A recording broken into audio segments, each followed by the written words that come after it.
enfants nous. Martinique, levez du bout vers Chimère. Histoire nous c'est nous qui a marché, histoire nous c'est force pour enfants nous. Martinique, levez du bout vers Chimère. Pour yush nous dame qui a levé, Martinique montre nous Chimère. Martinique, levez du bout vers Chimère. Oh Martinique, Martinique, Martinique, Martinique semble pour nous river. Martinique, levez du bout vers Chimère.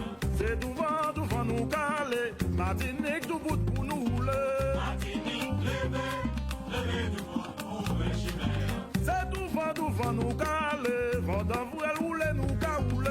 Martinique, levez du bout vers Chimère. Humanité et justice nous les nous tout bout jardin nous péquer la nuit. Levez du bout vers Chimère. C'est pas la pitié nous commander, c'est tout un respect nous les souler. Martinique, levez du bout vers Chimère. Martinique, c'est où qui fait ses ailes. Martinique, c'est où qui fait fanon. Martinique, levez du bout vers Chimère. C'est devant nous caler. C'est rouler nous caouler. Martinique, levez du bout vers Chimère. Histoire nous c'est nous qui a marché, histoire nous c'est force pour enfants nous. Bonjour à tous, émission Tambour Maman Élevé sur fréquence plurielle 106.3 les vendredis 15h 16h quand il n'y a pas d'invités, quand il y a des invités, mais l'émission se termine à 16h30. Revue de presse de la Caraïbe et d'ailleurs, l'équipe vous remercie de votre fidélité. Bel bonjour la Martinique. Alors, l'invité de la semaine est M. Laurent Kako, qui va nous parler de son association Entretien avec Nicole Robert, ma collaboratrice, dans quelques instants. M. Kako est un musicien, chanteur. Bienvenue, M. Kako, et bonne fête de la musique. Alors, le sommaire de la revue de presse cette semaine, on est le 20 juin, Martinique, GBH, Yael Beau, Pivert, ne saisira pas la justice. Saint-Jean-Aussi, Sabas, pesticides, des vents d'alerte. Le docteur Thierry Lebois, anesthésiste au CHU et lanceur d'alerte. Louis Boutrin, donc nous faisons en œuvre pour transport. Pour la Guadeloupe, Jean-Michel Palin, les assassins de l'espoir. Victor Hortin, le colonialisme n'est pas mort. Il change de visage. Toujours à la Guadeloupe, Emmanuel Boussillon, gardons-nous de contribuer au fossoyage. Victor Hortin, les sagaces, et encore, Charlène Ravera, Science O, égaye Science Po Paris, tiré de l'étincelle. Kanaki, le leader Kanaki, Christiantin, remise en liberté. En France, Christophe réhumaniser la médecine. Lire et faire lire, le plaisir de lire. Suzanne Lassus, Italage, aux éditions Idem. Malcolm Ferdinand, S'aimer la terre, aux éditions du Seuil. Dulcie Septembre, une vie pour la liberté, aux éditions Non-Lieu. Georges Politière, principe élémentaire de la philosophie, aux éditions Delga. Marcelin Nadeau, Nous sommes la nature, écologie, Pascal Marguerite, colonialité et la liberté des peuples, aux éditions Idem. Serge Nicolas Attali, Les guerriers du temps, aux éditions Titac Peace Livre. François Mitterrand, le dernier empereur de la colonisation à la Franc-Afrique, aux éditions Philippe Ray. Lilian Thuram, Mes étoiles, aux éditions du Seuil. Voilà pour la revue de presse cette semaine. Un peu de musique Théo. Nek tout bateau sorti là yo sorti. Nek tout bateau. Vini couillonner nous. Nek tout bateau. Vini boire nous voir. Nek tout bateau. Vini manger. Nek tout bateau. Sorti là yo sorti. Nek tout bateau. Boire pas là yo sorti. Nek tout bateau. Boire pas là yo sorti. Nek tout bateau. Vini boire nous voir. Nek tout bateau. Vini boire nous voir. Nek tout bateau. Vini boire nous voir. Nek tout bateau. Boire pas là yo sorti. Nek tout bateau. Vini couillonner nous. Nek tout bateau. Vini couillonner nous. Nek tout bateau. Boire pas là yo sorti. Nek tout bateau. Vini boire nous voir. Nek tout bateau. Vini manger. Nek tout bateau. Sorti là yo sorti. Nek tout bateau. Sorti là yo sorti. Nek tout bateau. Vini couillonner nous. Nek tout bateau. Vini manger. Nek tout bateau. Vini couillon manger. Nek tout bateau. Vini boire nous voir. Nek tout bateau. Vini couillonner nous. Nek tout bateau. Vini couillonner nous. Nek tout bateau. On va sur là yo sorti. Nek tout bateau. On va sur là yo sorti. Nek tout bateau. On va sur là yo sorti. Nek tout bateau. Vini couillonner nous. Nek tout bateau. Vini boire nous voir. Vini boire nous voir. Nek tout bateau. Vini manger nous. Nek tout bateau. Vini manger Dans un courrier daté du 15 mai, dernier, la présidente de l'Assemblée nationale, Yael Brouder, refuse de saisir la justice contre GBH et la CMA-CGM sur le dossier de la vie chère dans les Outre-mer. Elle estime que l'infraction n'est pas caractérisée. Circuler n'a rien à voir. C'est en substance ce que répond Yael Brouder aux élus et citoyens ultramarins. En dépit de l'épaisseur du dossier, quant aux forts soupçons d'abus de position dominante, de pratiques anticoncurrentielles, ainsi que l'affaire de la non-publication des comptes du groupe, la présidente de l'Assemblée nationale estime que c'est peu pour saisir la justice. Selon elle, l'infraction ne serait pas caractérisée. En termes clairs, elle ne voit pas bien sûr quel motif on irait embêter les deux géants du commerce et de l'import-export. Un silence inquiétant, écrit l'hebdomadaire Justice. Pour le MIR et la CGT, cette décision révèle la réticence du gouvernement de prendre à bras le corps le douloureux sujet du coût de la vie dans les Outre-mer.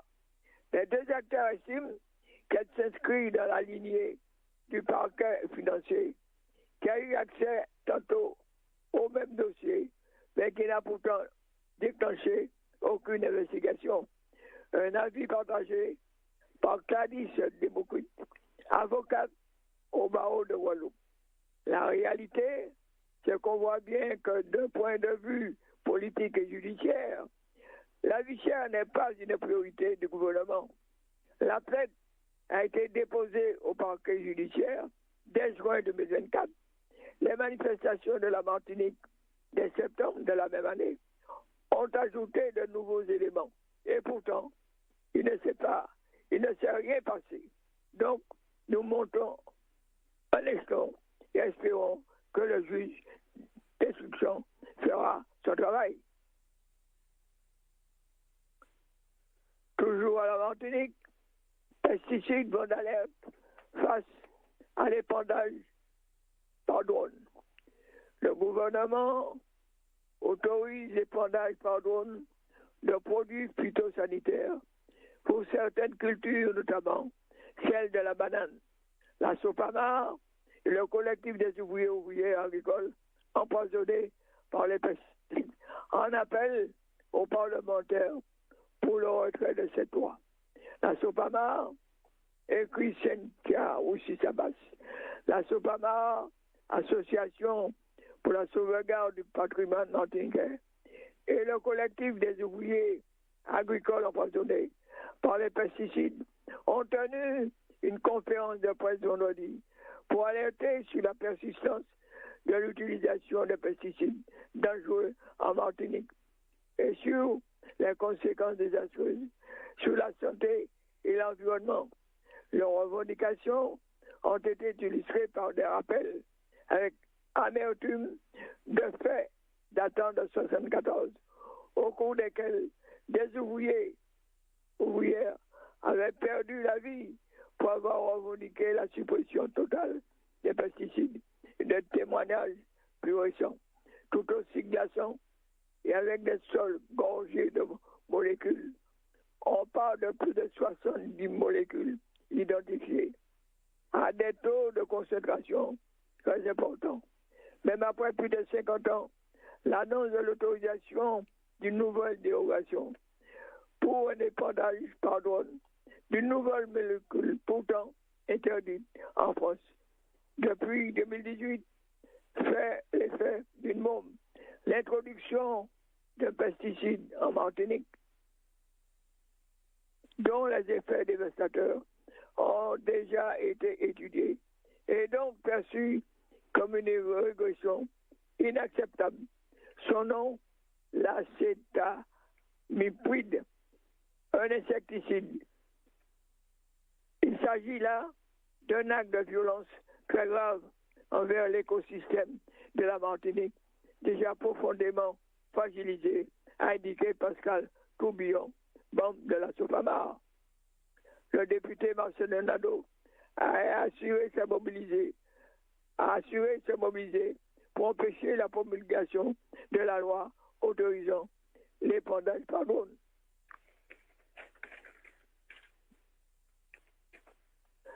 Toujours à la Martinique, le docteur Thierry Lebrun, anesthésiste au CHU et lanceur d'alerte sur la question des sargasses.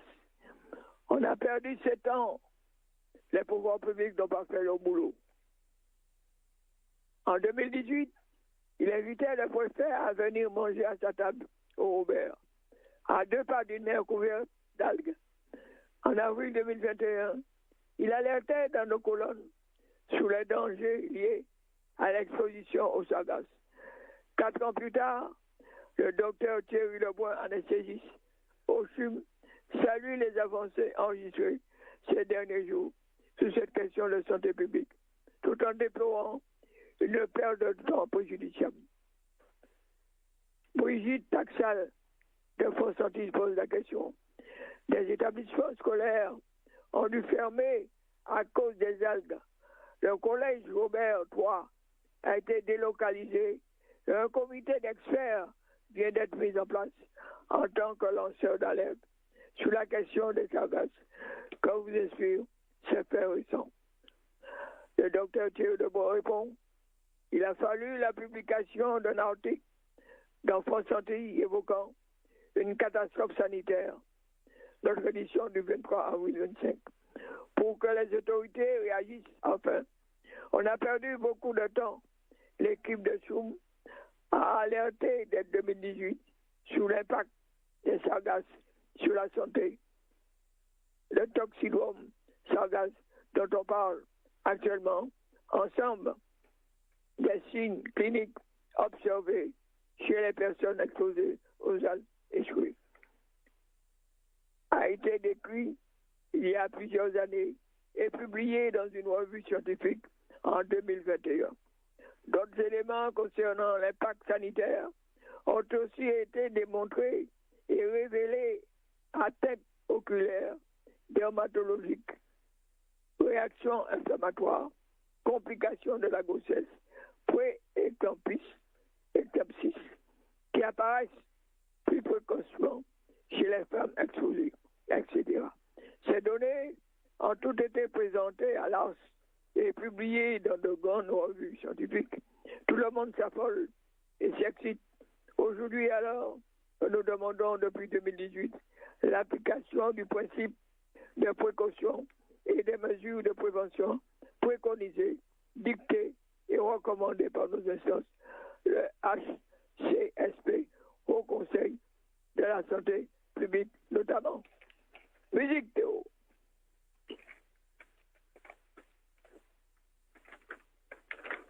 Il faut que nous fassions en œuvre pour résoudre le problème transport Tala rapidement.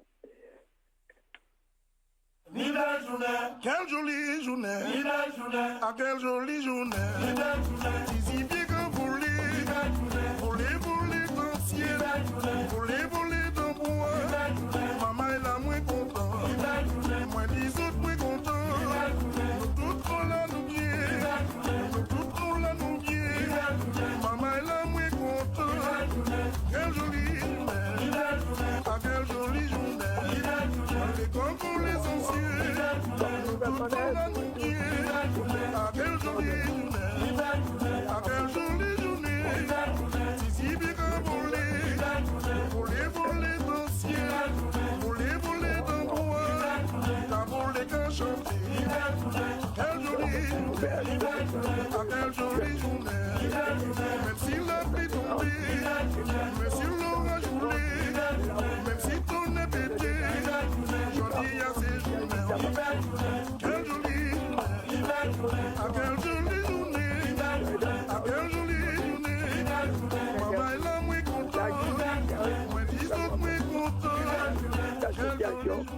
D'usagers et condamner la société bleue. Ligne à prendre les rotations maritimes. Transcad sous astreinte de 5 000 € par jour. Il estime que si cette décision semble consacrer le droit des usagers à un service public de mobilité, elle demeure selon lui un exemple d'excès et d'incohérence. Excès quant au montant exorbitant de l'astreinte. Incohérence, car elle traduit la méconnaissance manifeste du contrat de concession et de la réalité du délégataire, qui, en l'absence de navire opérationnel, n'est pas en mesure d'assurer une quelconque desserte maritime régulière. Il considère également que le juge de référé près le tribunal judiciaire n'avait pas compétence pour statuer dans ce dossier. Outre cette décision, qu'il juge déconcertante, Louis Boutran affirme qu'il va bien falloir répondre à l'incontournable question de la responsabilité de cette situation dégradée des transports publics en Martinique et singulièrement du transport maritime. Alors aujourd'hui on entend que de la musique Belay, c'est un peu rendre hommage à Victor Trèfle qui vient de s'en aller, ainsi que les frères Rastock, qu'on remercie de nous éclairer sur notre musique et nous faire aimer notre musique. On va enchaîner avec la Guadeloupe. Emmanuel Boussillon écrit dans l'Étincelle: gardons-nous de contribuer au fossoyage de notre économie. Il convient de parler sans langue de bois, si on entend lutter objectivement et sans démagogie pour la Guadeloupe à prendre en main son destin en toute responsabilité.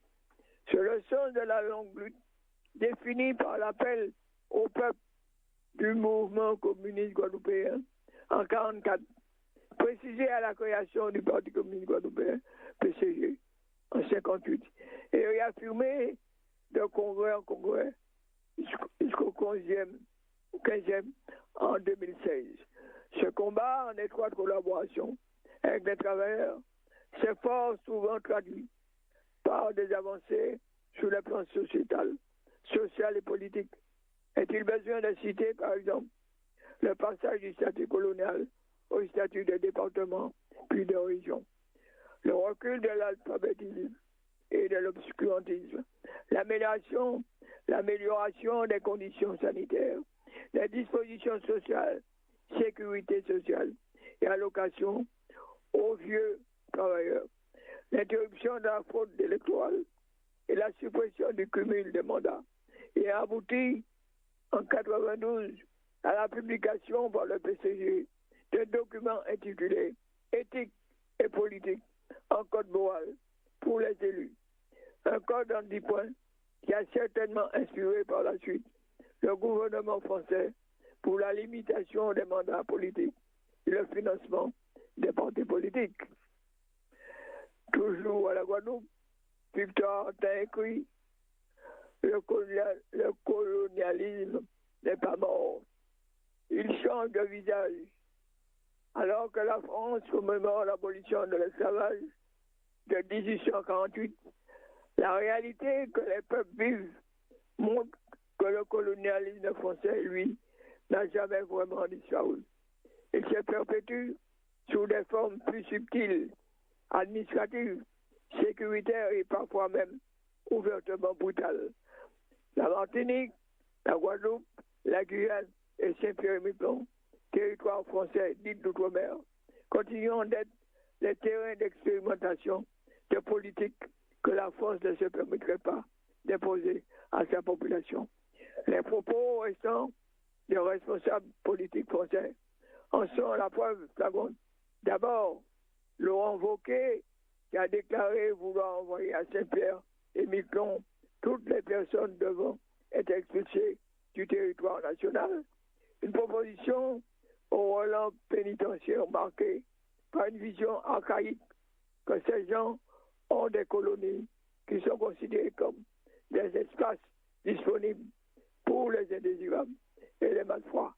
Peu de temps après, c'est le ministre de l'Intérieur, Gérard Darmanin, qui lors d'une visite en Guyane a annoncé le 17 mai 2025 la construction d'une prison de haute sécurité à Saint-Laurent-du-Maroni. La troisième offense, un choix géographique lourd de sens, dans une ville marquée par l'histoire du douloureuse du bagne.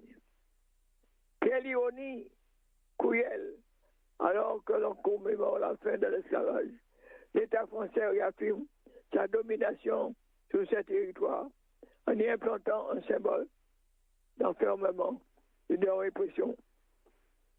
Quelle ironie cruelle, alors que l'on commémore la fin de l'esclavage. Toujours à la Guadeloupe, la Sargasse encore et encore. En avril 2023, je signe un article sur le groupement d'intérêt public GIP, Sargasse en Guadeloupe.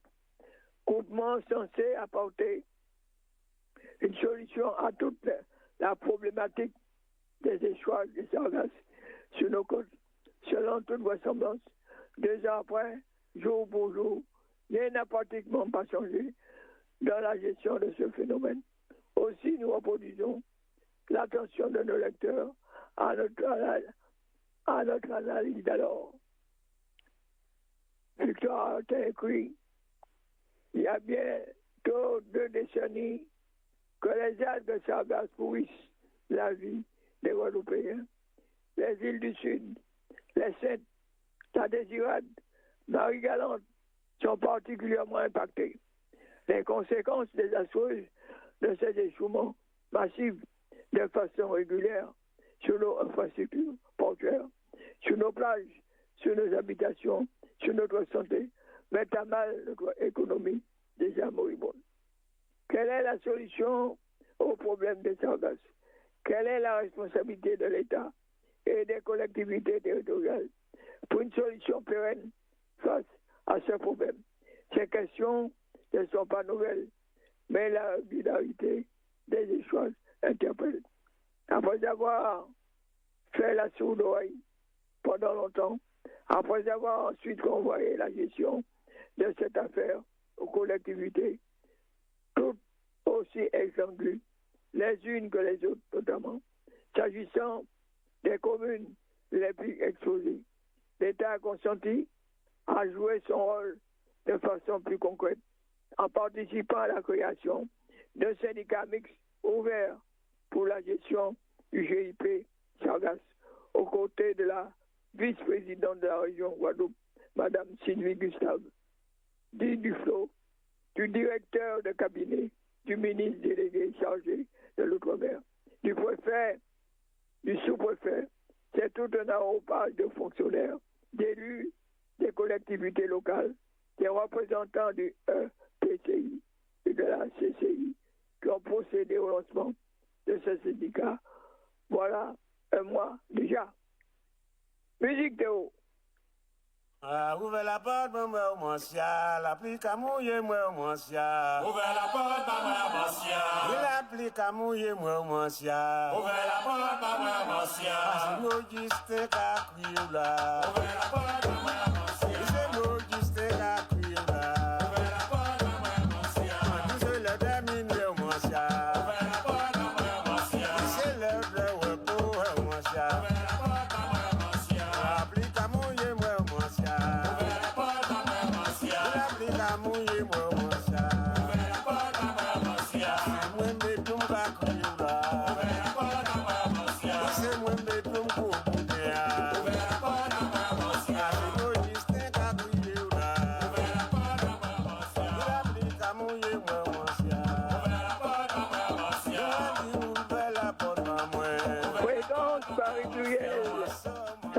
88.3, émission Tambour Mama élevé, les vendredis 15h, 16h ou 16h30. On enchaîne avec la Guadeloupe. Charlène Ravera écrit dans l'étincelle Sciences Po, égaye Sciences Po Paris. L'association étudiante Sciences Po à l'IEP Paris présente chaque année une semaine dédiée à mettre en lumière les territoires ultramarins à travers une série de manifestations culturelles et politiques. En avril, il s'agissait de promouvoir l'art et la musique et de nombreux étudiants se sont montrés investis et intéressés lors de divers rendez-vous. Partage qui permet de prolonger le lien avec les Antilles. Depuis 13 ans, la Semaine des Outre-mer est la semaine phare organisée par Sciences Po au sein de Sciences Po Paris. Notre objectif principal est de valoriser la diversité des expériences et la richesse des cultures ultramarines en abordant des problématiques sociales et environnementales cruciales de notre époque, souligne Philippe Degrui, étudiant à l'IEP de Paris et président de l'association Sciences Po. Une semaine pour voyager. Durant quelques jours, Sciences Po s'est mis aux couleurs des territoires d'outre-mer, à traiter des réalités ultramarines lors d'espaces d'échange et de réflexion. Nous voulions rassembler étudiants et intervenants autour de thématiques accessibles pour la société civile. Il s'agissait de promouvoir nos territoires par le biais de la musique et des prestations artistiques.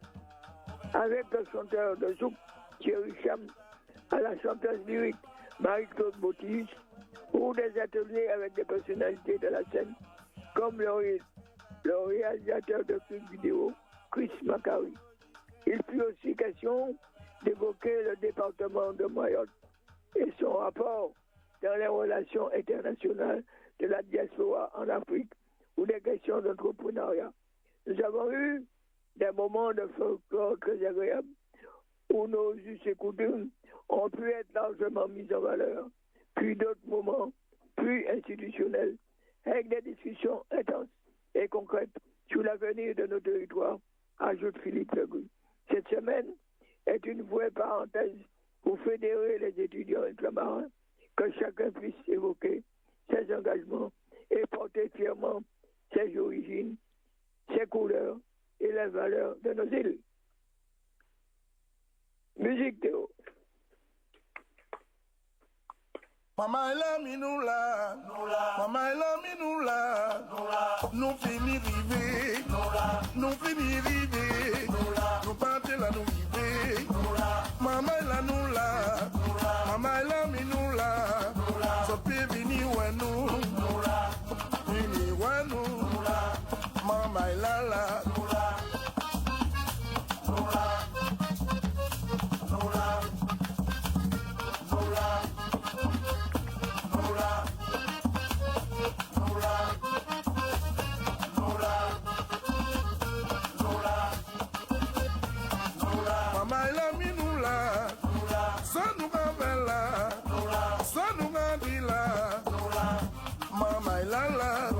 Nous venons parler, nous venons pour causer, nous venons pour parler.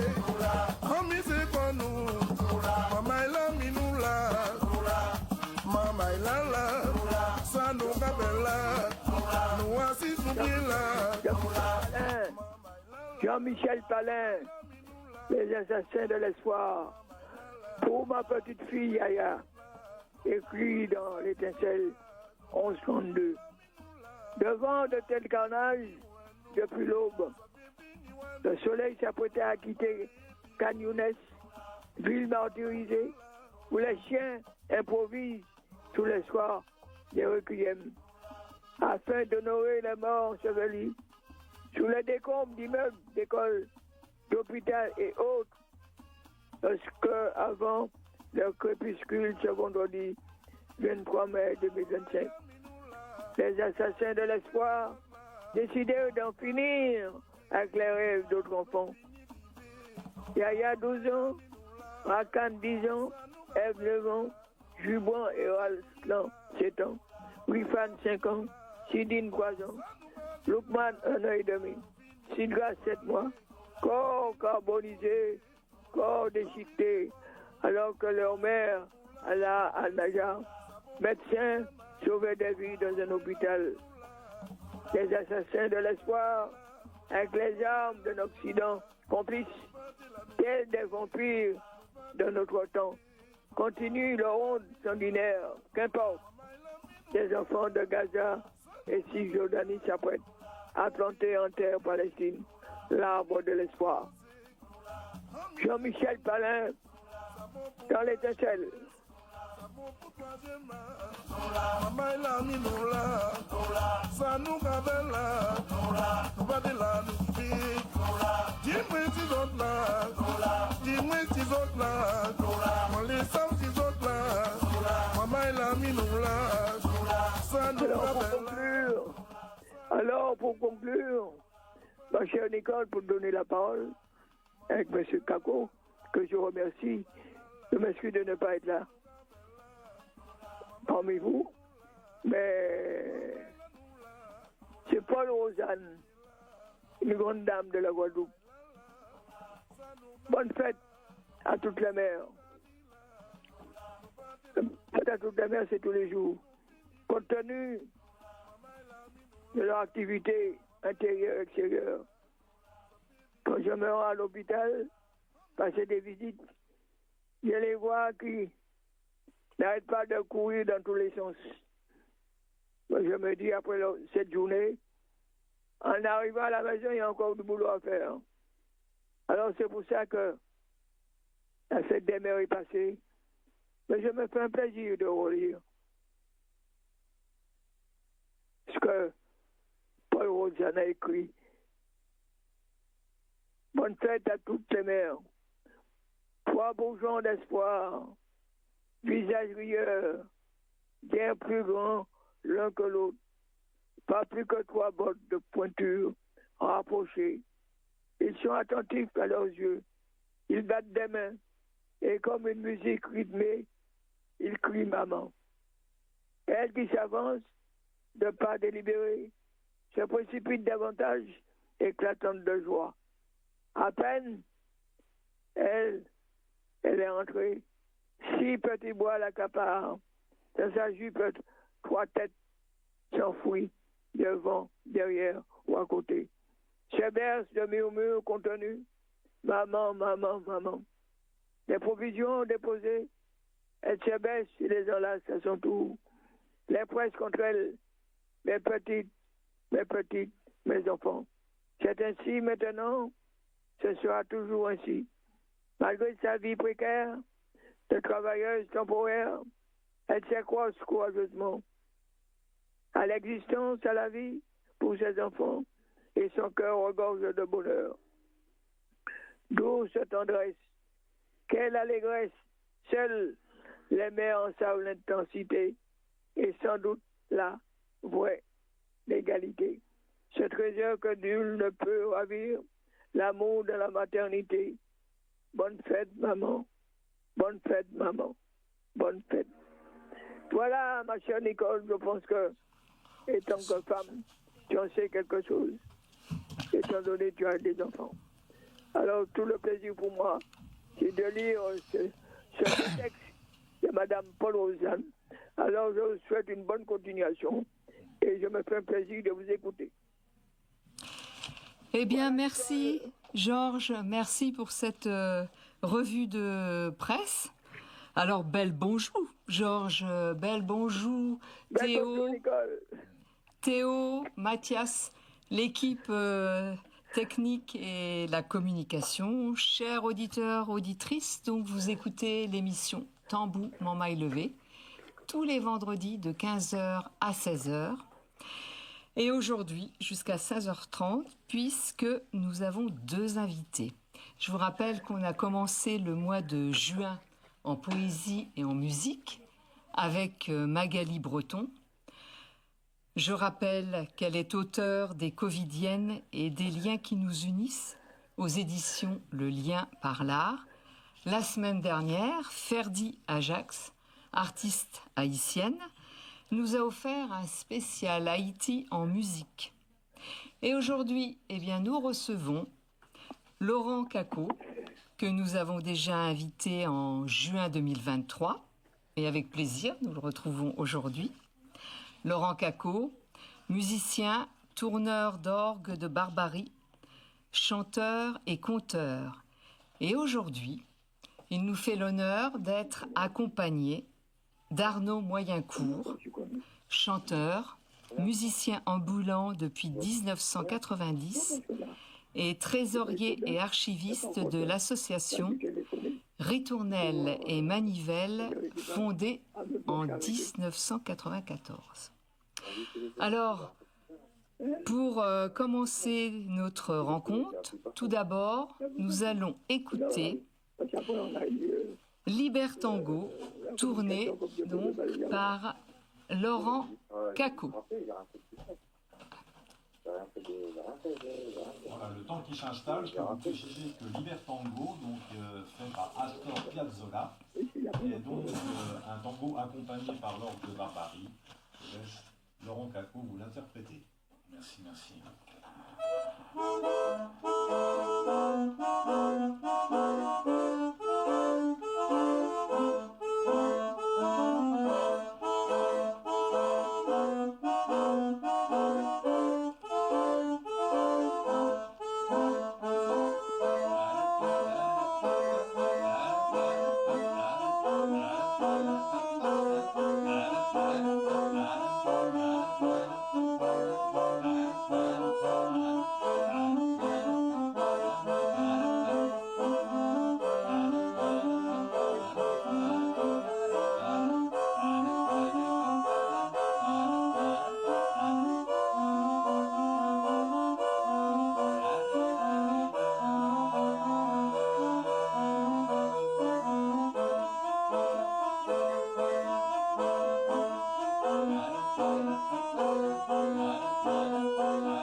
Merci beaucoup, Laurent. Alors, qu'est-ce qui s'est passé depuis juin 2023? Puis peut-être, avant, nous redire un peu comment est composé un orgue.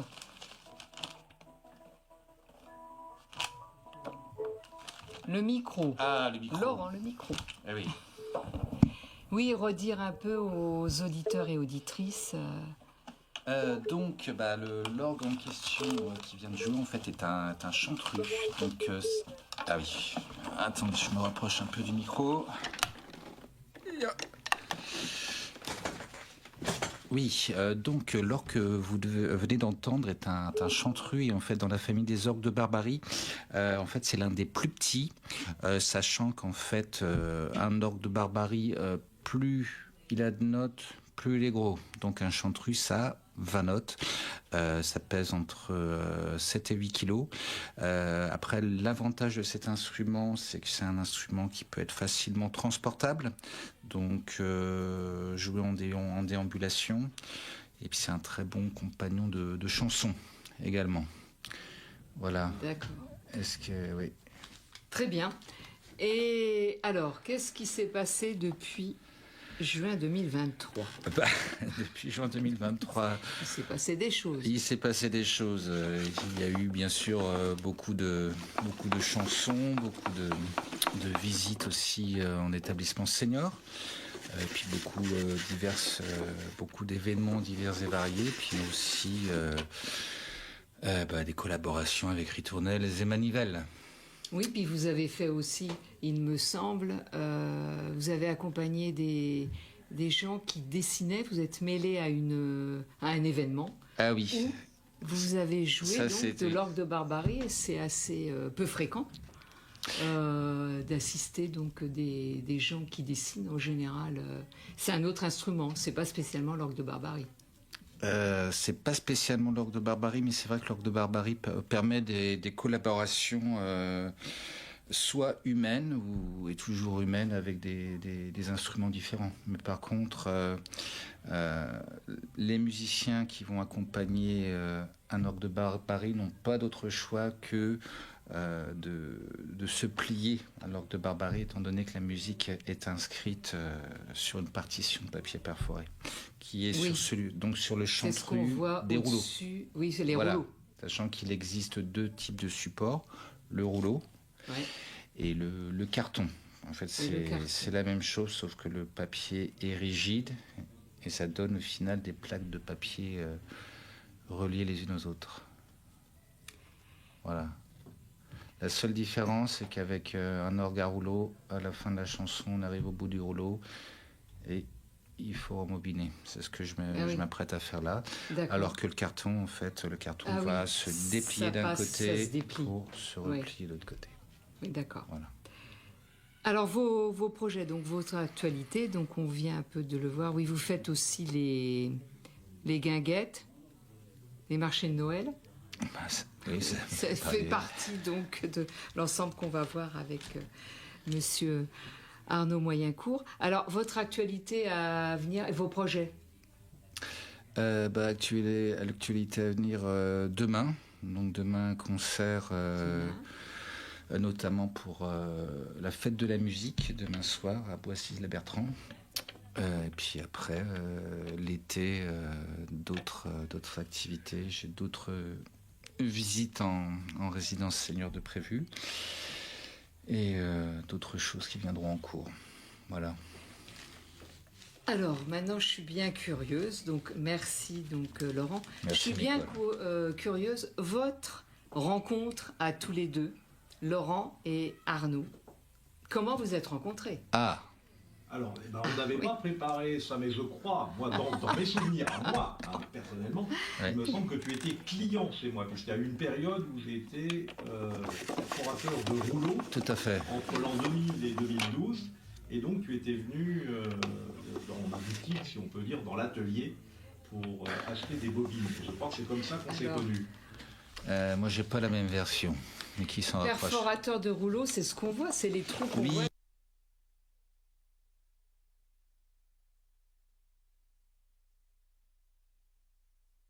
C'est au moment où j'ai acheté l'orgue de Barbarie, la personne qui m'a vendu l'orgue de Barbarie m'a donné tes coordonnées, parce qu'elle savait que tu étais un spécialiste de cet instrument-là.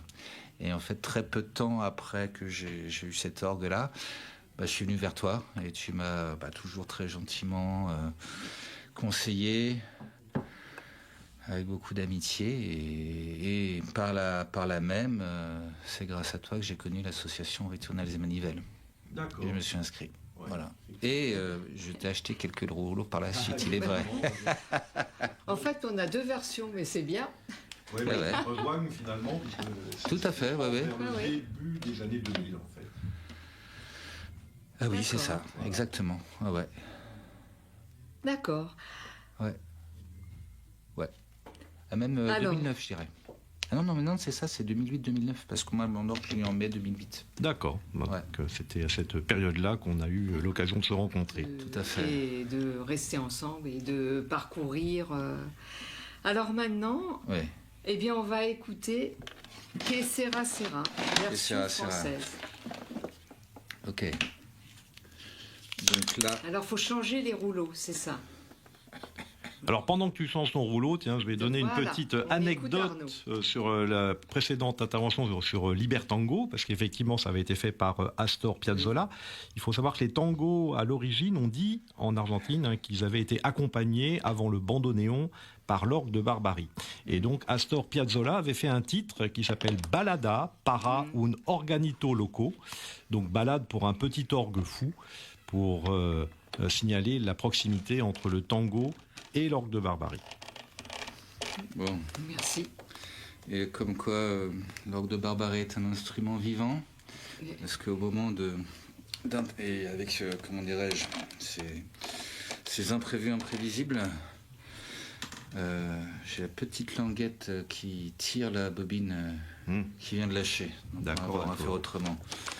Donc, Ah oui. ah ouais, ça c'est... Allez, on y va.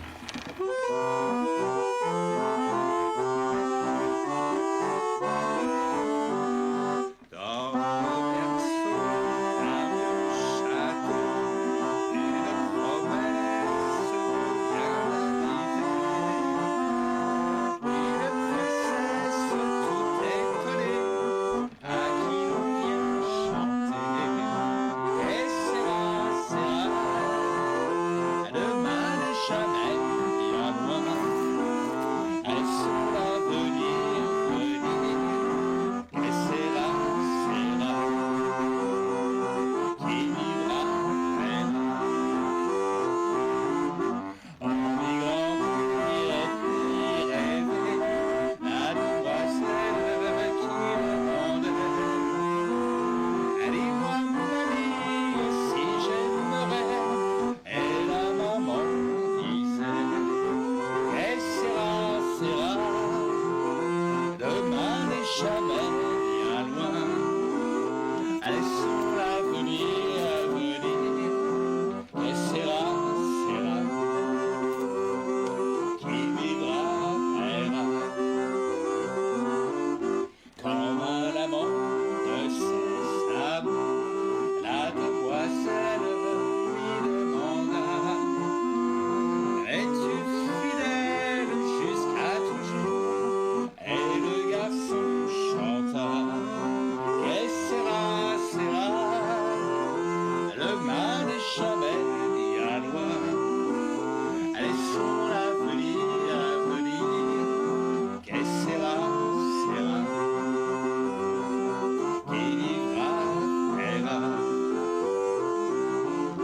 Quand elle chanta à son enfant, dans un sourire cet air charmant, c'est pour lui dire que dans la vie, rien n'est jamais fini. Allez, que sera, demain n'est jamais bien loin.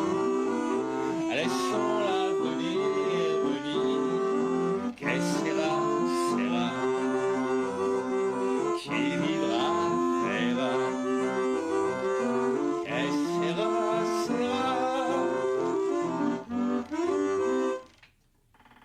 Hey. Merci beaucoup, Laurent. Donc, vous écoutez l'émission Tambour mon maille levé tous les vendredis de 15h à 16h, 16h30, avec aujourd'hui 2 invités exceptionnels en avant, en précurseur donc de la fête de la musique, Laurent Cacot et Arnaud Moyencourt.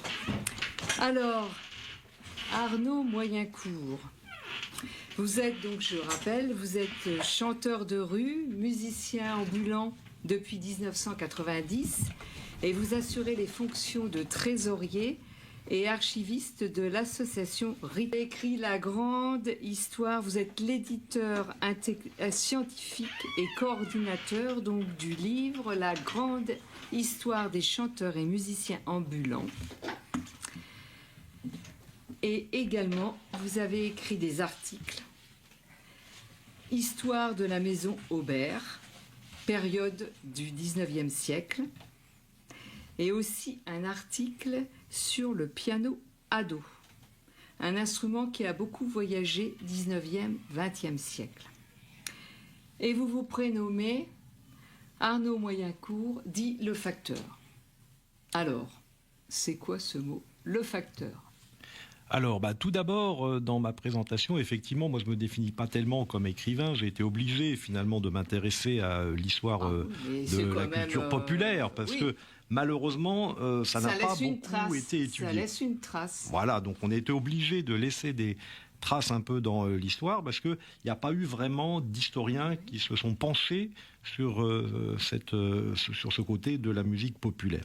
Il y a un historien aux États-Unis, c'est Howard Zinn, qui disait « Tant que les lapins n'auront pas d'historiens, ce seront les chasseurs qui écriront leur histoire ».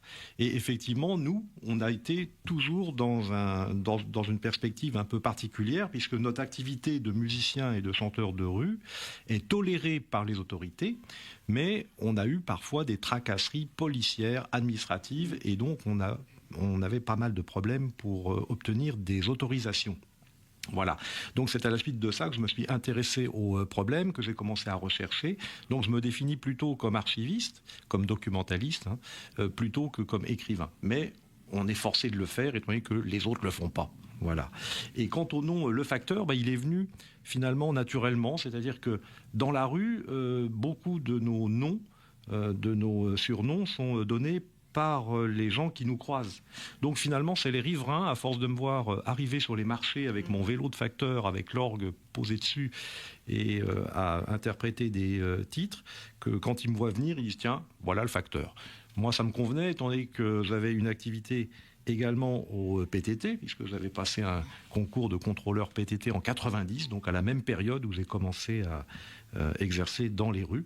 Donc finalement, j'ai gardé cette appellation de facteur. Alors, c'est vous qui avez fondé l'association Ritournelle et Manivelle. Alors oui, alors naturellement pas tout seul, puisque dans une association, par définition, c'est un rassemblement de gens. Donc effectivement, on avait commencé en 1994 à faire circuler une pétition pour demander le rétablissement des autorisations, puisque la préfecture de police de Paris, en 1994, avait estimé que la page était tournée, que les chanteurs et musiciens de rue n'existaient plus. Donc finalement, ils estimaient que la réglementation qui était de 1926 était maintenant caduque. Ils ne donnaient plus d'autorisation, et quand on leur écrivait, ils ne répondaient pas, ou ils nous disaient que ça n'existait plus. Donc on a été obligé quand même de combattre pendant quelques années pour réobtenir en février 97 des autorisations. Et donc entre deux, on avait monté Ritournelles et Manivelles, d'abord pour défendre l'activité. Voilà. Et il y a une icône, quand on regarde donc dans Google, si on va sur Ritournelles et Manivelles, il y a une icône sur cette appellation. Oui. Donc il y a une casquette et un foulard. Et un foulard, voilà, parce qu'on ne voulait pas trop personnaliser, parce que déjà le nom posait quand même un petit problème, parce que Ritournelles et Manivelles s'est orienté beaucoup vers les joueurs d'orgue, parce qu'il se trouve que les verbalisations de 1994 étaient surtout vers des joueurs d'orgue, parce qu'on a un matériel un petit peu encombrant, donc on arrive moins vite à déguerpir quand on voit du bleu à l'horizon que des gens qui ont une clarinette ou autre chose, ou une guitare ou autre. Donc on était les plus verbalisés. Donc effectivement, on avait mis Ritournelles et Manivelles un peu avec les les joueurs d'orgue en premier, mais très rapidement, on a cherché à élargir. C'est-à-dire qu'on s'est dit, on ne va pas accueillir que des joueurs d'orgue. Donc, on a accueilli très rapidement des joueurs de guitare, d'accordéon et d'autres instruments de rue, le banjo, etc. D'accord.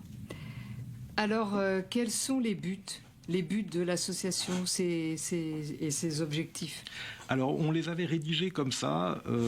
Dans nos statuts, on les avait établis en 95, donc on les a modifiés quelques années plus tard pour élargir.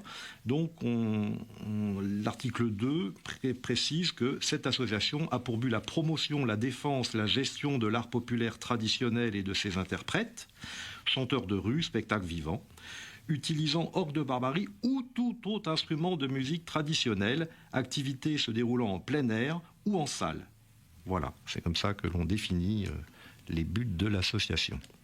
D'accord, alors vous allez dans les marchés, comment vous faites connaître? Alors il y a deux activités en fait bien séparées, c'est-à-dire qu'il y a la première activité qui consiste à répondre à ce qu'on appelle un donneur d'ordre, c'est-à-dire quand on nous appelle pour une animation, pour un mariage, pour une fête, pour une brocante, etc.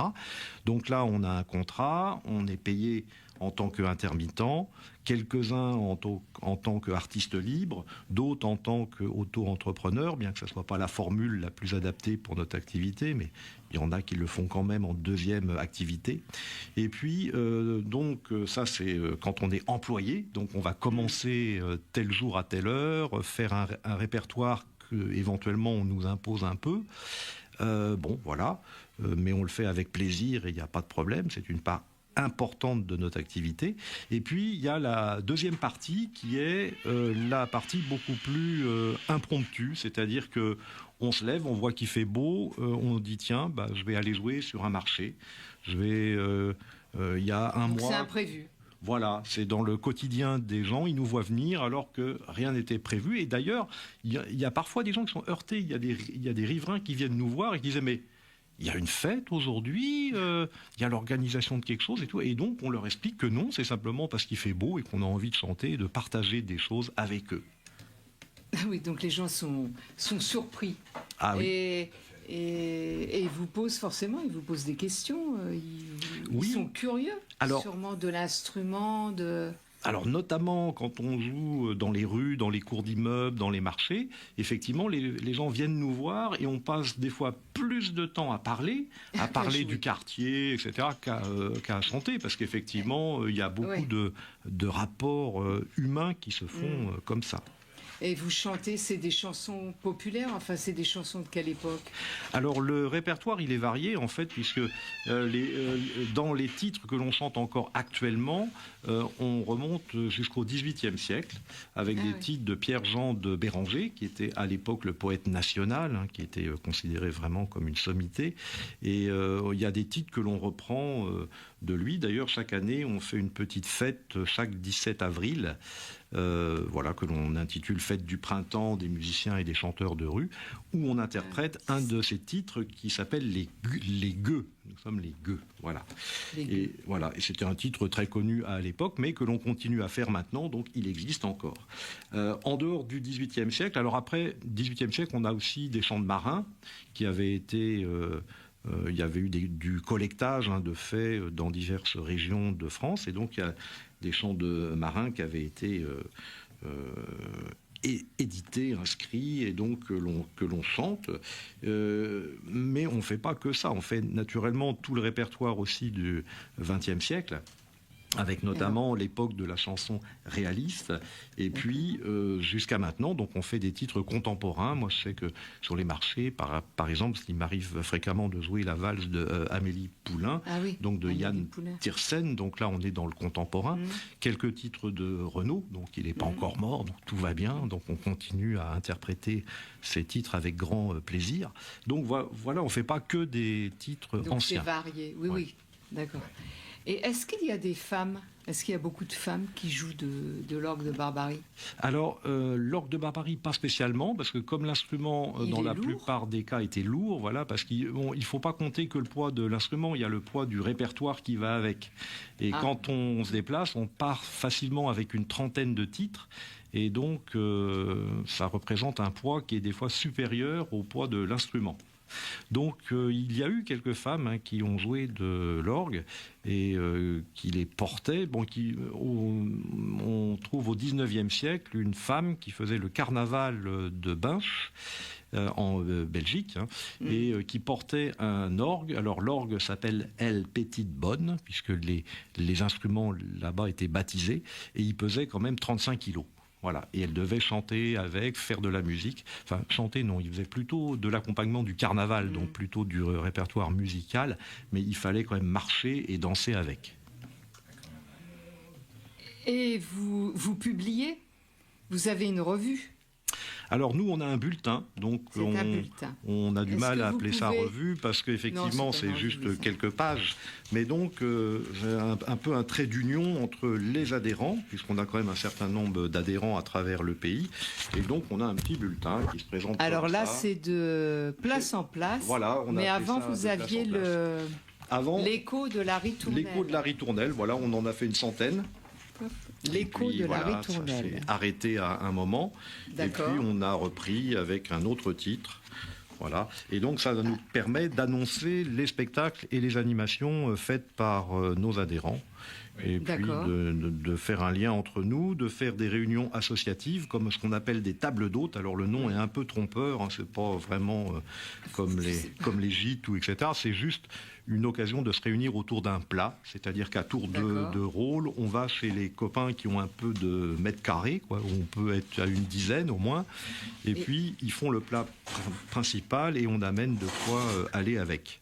Donc on déjeune ensemble et tout l'après-midi on chante, on échange des contrats, on parle de nos nouveaux répertoires, on se donne des conseils entre nous. Il y a une véritable entraide à ce niveau-là. Et j'ai vu qu'il y avait des poètes aussi. Alors oui, parce que nous, dans les gens qui sont adhérents chez nous, en fait, on pense beaucoup aux chanteurs et aux musiciens, mais on oublie la troisième catégorie, très souvent, ce sont ce qu'on appelle les diseurs. C'est-à-dire qu'il y a toujours eu des gens dans les saltimbanques, dans le répertoire de rue, qui faisaient ce qu'on appelle de la harangue. Alors maintenant, on dirait un peu des concours d'éloquence ou de choses comme ça, c'est-à-dire que on arrivait, avant d'interpréter les titres, il fallait attirer le public. Et donc, il y avait toujours une personne qui faisait ce qu'on appelait parfois la dithyrambe. Il fallait lancer les choses pour arriver à attrouper du public pour ensuite interpréter les différents titres. Donc dans les 10 heures, il y en a qui font de la harangue, il y en a qui font des poèmes, il y en a qui font des sketchs, il y en a qui, plutôt que de chanter des titres, ils les disent. Et donc quand on enlève la musique à un titre, on retrouve la force des paroles. Et donc on redécouvre certaines œuvres de cette manière-là. Donc ça, c'est un peu la troisième catégorie. D'accord, là, il n'y a pas... Il y en a qui font des poèmes, il y en a qui font des textes eux-mêmes et qui sont adhérents, qui sont des sociétaires de la SACEM. Donc ils ont écrit eux-mêmes effectivement leurs paroles qu'ils ont fait mettre en musique ou mis en musique eux-mêmes. Donc effectivement, il y en a beaucoup qui écrivent. On a parfois aussi des peintres, on a enfin toute une série de gens qui travaillent à la fois les paroles, les musiques et les illustrations. D'accord. Alors maintenant, vous allez nous parler d'un autre instrument mécanique, le piano à dos. Qu'est-ce que c'est que le piano à dos? Alors le piano à dos, vous avez une photo peut-être. L'histoire, elle est quand même un peu particulière puisque on n'a pas une origine certaine. On sait que les pianos à dos ont été faits en Italie. Il y a beaucoup de fabricants italiens, mais on a quand même quelques traces également en Angleterre, au Royaume-Uni, de fabricants, notamment un qui s'appelait Monsieur John X et qui a exercé vers le début du XVIIIe siècle. Mais finalement, quand on regarde les noms des ça se porte pas, fabricants. alors, si, à dos, ça se on le met porte un derrière. peu comme un sac à dos, c'est-à-dire que là, quand on les photographie, on les prend essentiellement de face, mais à l'arrière, il y a une bandoulière qui permet de le transporter. Il fait quand même 45 kilos, donc maintenant, dans la pratique actuelle du piano à dos, qui se fait encore actuellement en Grèce et en Turquie, les gens qui le pratiquent le mettent plutôt sur une carriole pour pouvoir le transporter facilement. Alors pareil, avec une manivelle qui entraîne un cylindre avec des petits clous et qui permet de jouer plusieurs airs, donc sur un cylindre.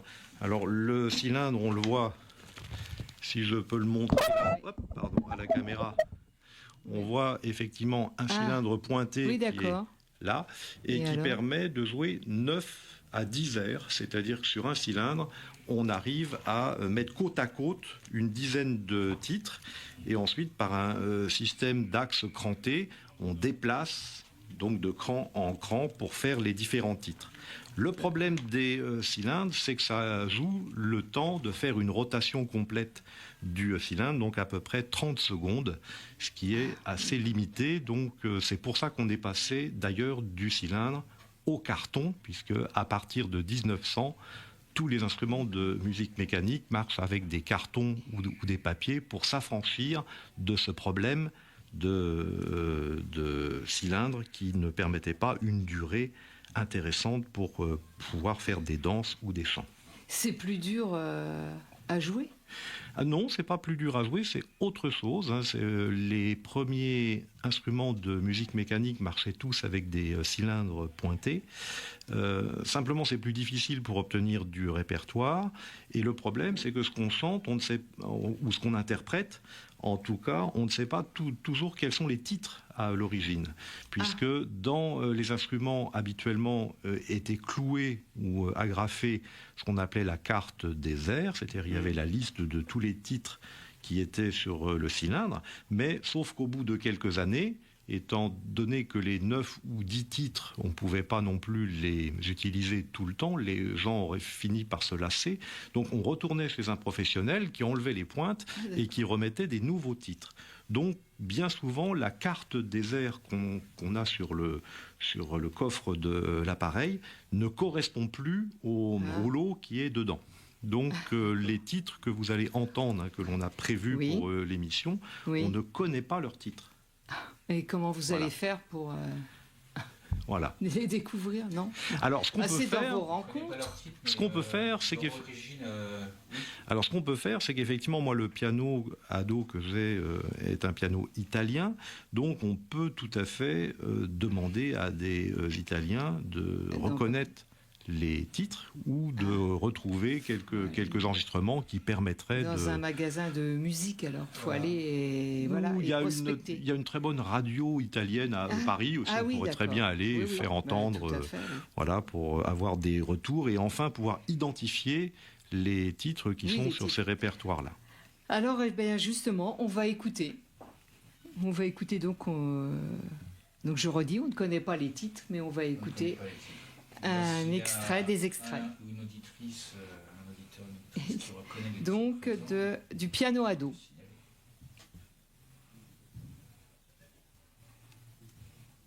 C'est discret pour l'instant, mais intense. Ça va venir. Donc c'est un petit problème technique. Théo est en train de le résoudre.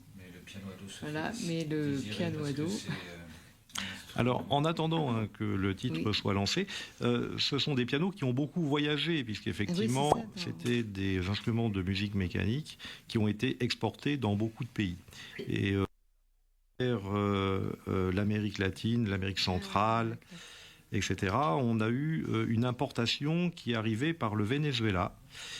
Et donc, ce genre de piano, étant donné que le Venezuela était assez proche des petites îles autour, comme Aruba, comme Bonaire, comme Curaçao, et donc ils ont été après utilisés dans ces pays-là. Oui. C'est toujours aussi intense. Bon.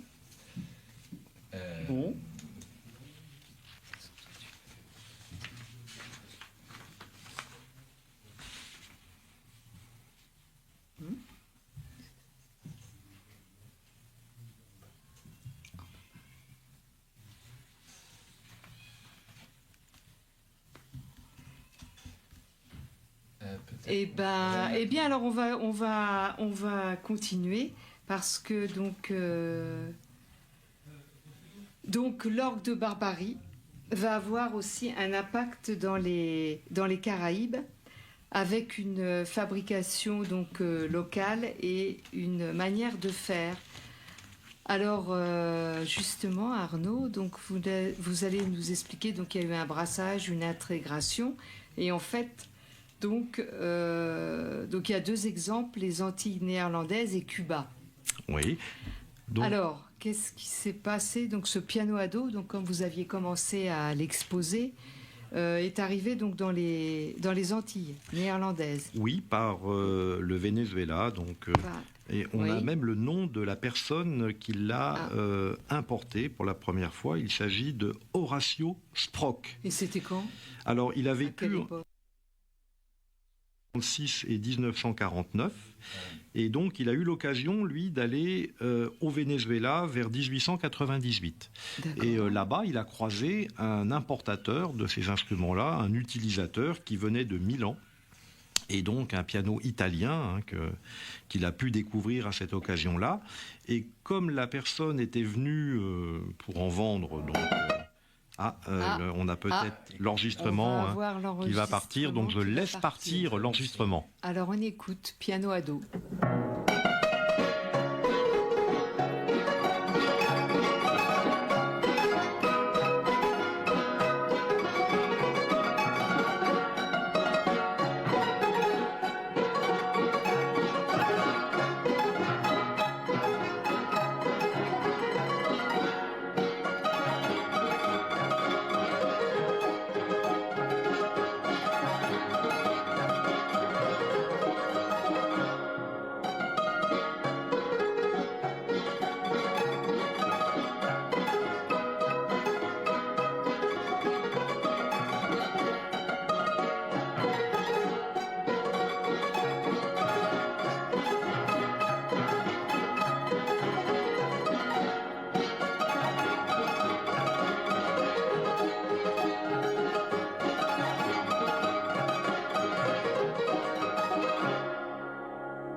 C'est pas du tout la même musicalité, c'est pas pareil. Ah, c'est vraiment du piano, c'est-à-dire que ce sont des marteaux qui frappent des cordes. Ouais. Et donc là, le fabricant, c'est donc Biagio Martelletti.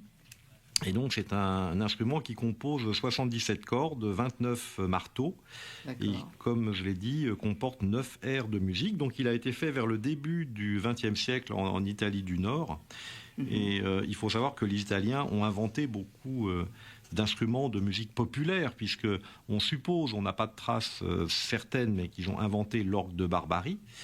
Ils ont inventé donc vraisemblablement les pianos à dos, et puis également l'accordéon tel qu'on le connaît sous sa forme populaire, c'est-à-dire sous la forme primitive. C'est un instrument qui est né en Autriche, dans les salons viennois. Mais c'était une version très particulière pour la bourgeoisie locale. Après, l'instrument accordéon tel qu'on le connaît, c'est vraiment les Italiens aussi. Donc ils ont apporté un certain nombre de choses pour la musique populaire. Ah, on peut écouter un autre morceau ?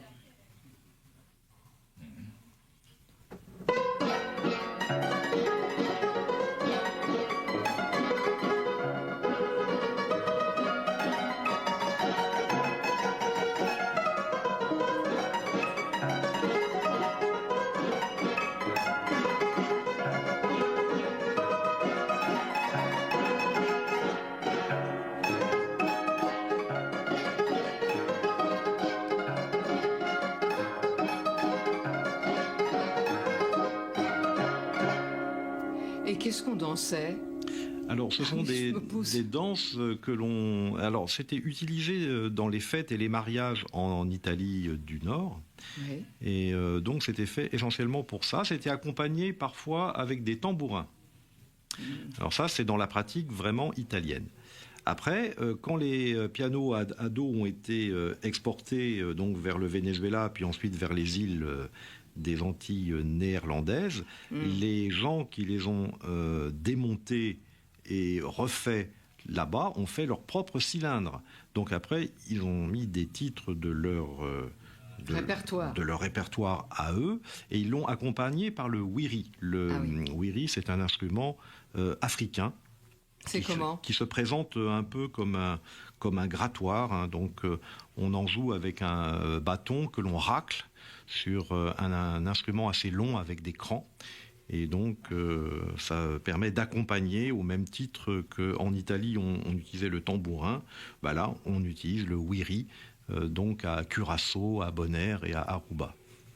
Eh bien on va écouter donc le piano à dos et wiri. Un ensemble musical propre.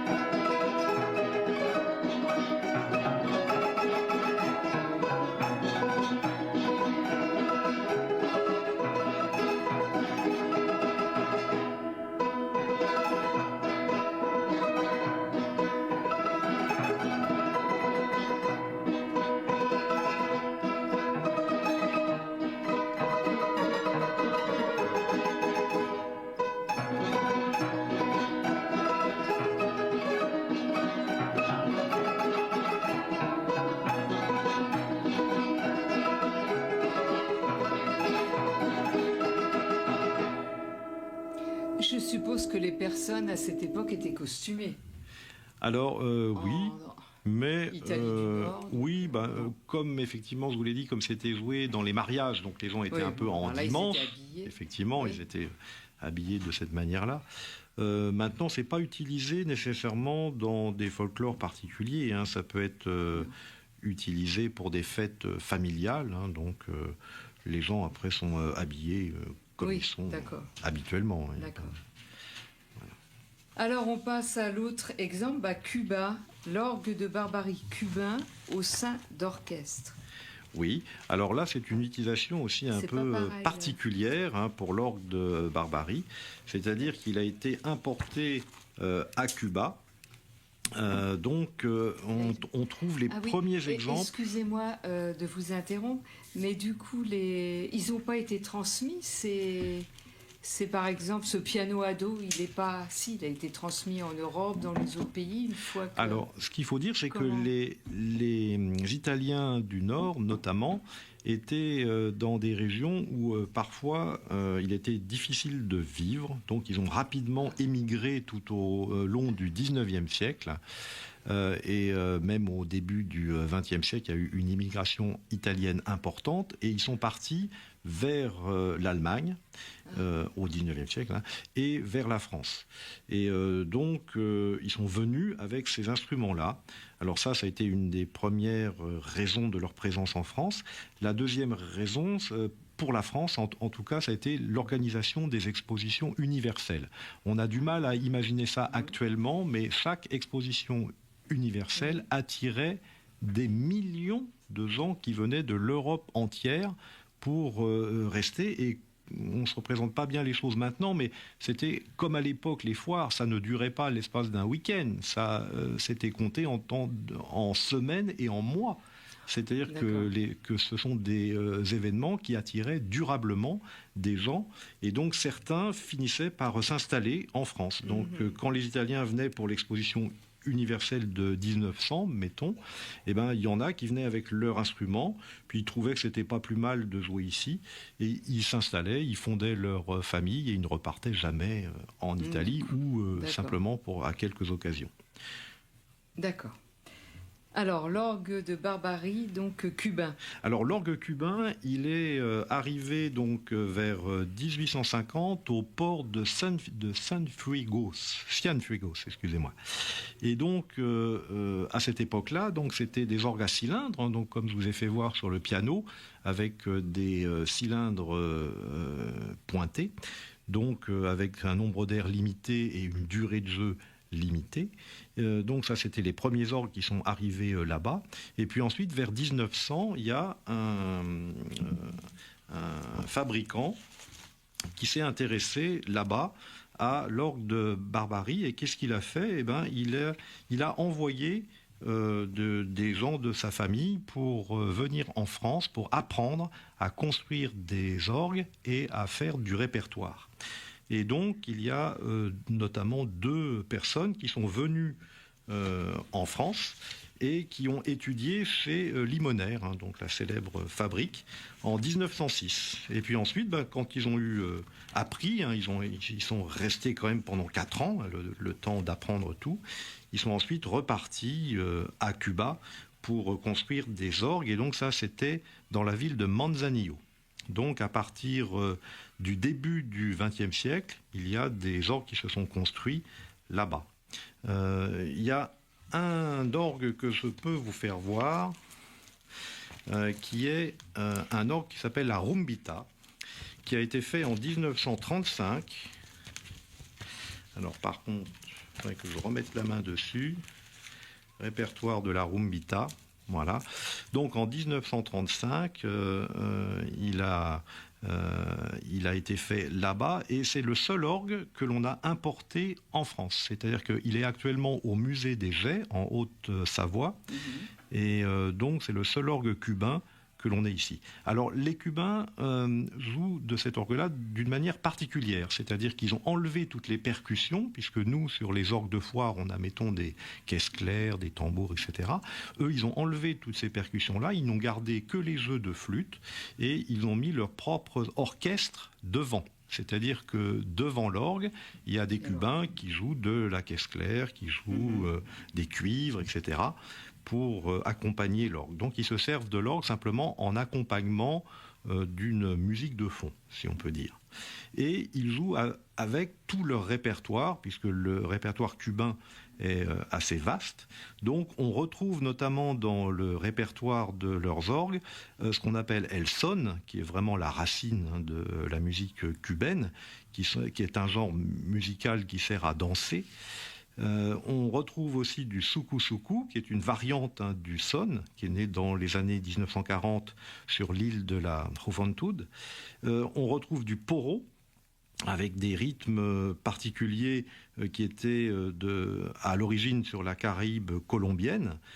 Et puis on retrouve du danson, qui est ce qu'on considéré comme la danse nationale de Cuba durant tout le XXe siècle et qui avait été un peu oubliée et qui est maintenant reprise. En 2021, il y a eu un compact disque fait par Miguel Feldé et qui reprend ce genre musical. Et tout ça, on le retrouve sur des orgues de Barbarie qui ont été importés de l'Europe, très souvent de France, de quelques limonaires et autres, et qui ont été adaptés à la culture locale. Et Rumbita, le nom, je ne sais pas, ça fait penser à Rumba. Rumbita. Alors, Rumbita, c'est tout simplement, comme je vous disais tout à l'heure, il y a des instruments qui étaient baptisés. C'est-à-dire que en Belgique, je vous ai parlé de El Petite Bonne, qui était un instrument joué par une femme.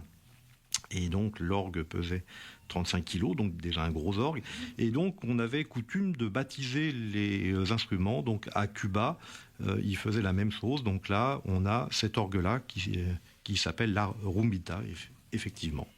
Eh bien, nous allons écouter un morceau, la Rumbita version orchestre.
écoutez l'émission Tambour Mon Mail Levé tous les vendredis de 15h à 16h, 16h30 avec nos deux invités, Laurent Cacot et Arnaud Moyencourt. Et là, nous faisons bien un tour, peut-être pas du monde, mais une belle découverte donc de l'orgue de Barbarie, qui a beaucoup voyagé.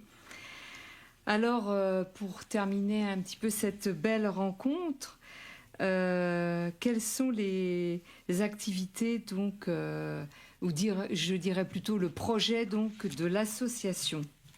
Vous avez un beau projet.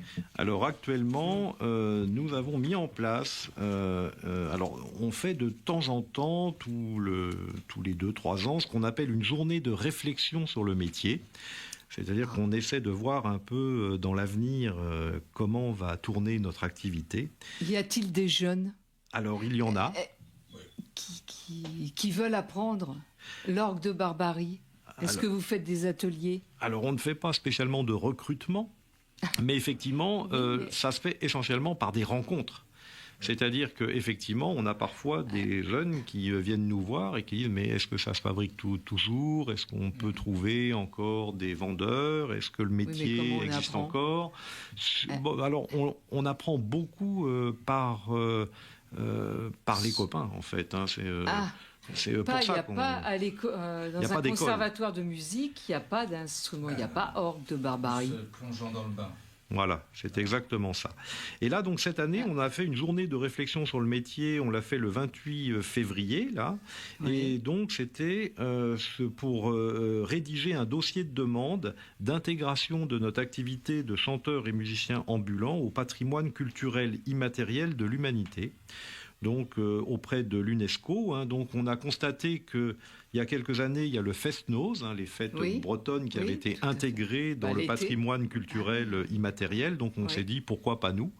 Et effectivement, on a commencé à rédiger un dossier pour pouvoir faire en sorte que l'activité soit reconnue au niveau international.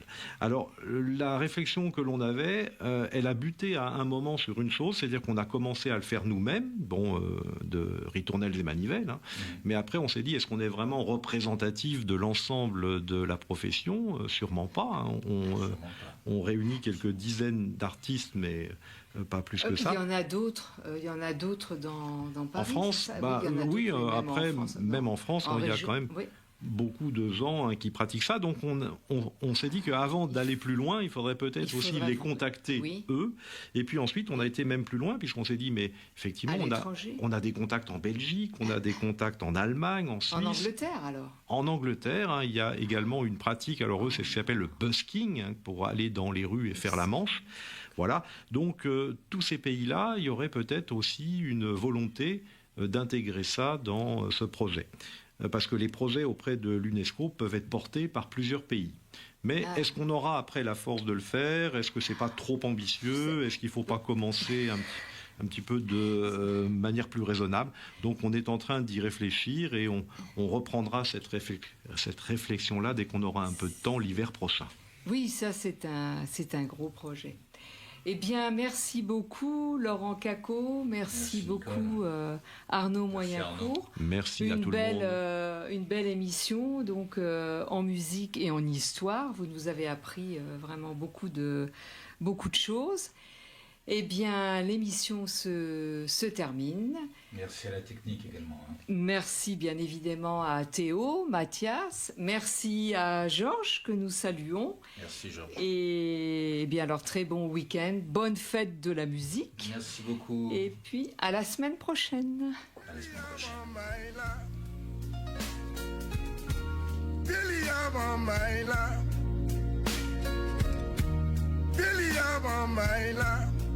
Maman levé, maman debout, faut que nous